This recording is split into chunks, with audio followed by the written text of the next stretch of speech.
今700幾隻圈養大熊貓之中，娟娟家族嘅成員只有一位，佢就係鴉。鴉曾旅居美國孟菲斯動物園20年，前年先回到中國，現居北京動物園。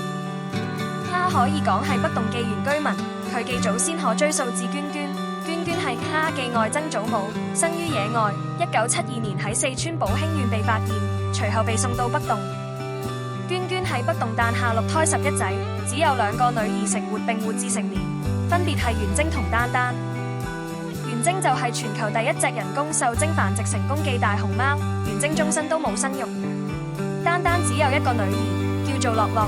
樂樂喺北洞生咗8胎13仔，只有女兒鴉係長壽，其餘子女都夭折或早逝，冇留下後代。於是鴉就成為娟娟家族嘅最後一名成員。鴉現年約25歲，冇仔女，所以娟娟家族將會淹沒喺歷史嘅河流裏。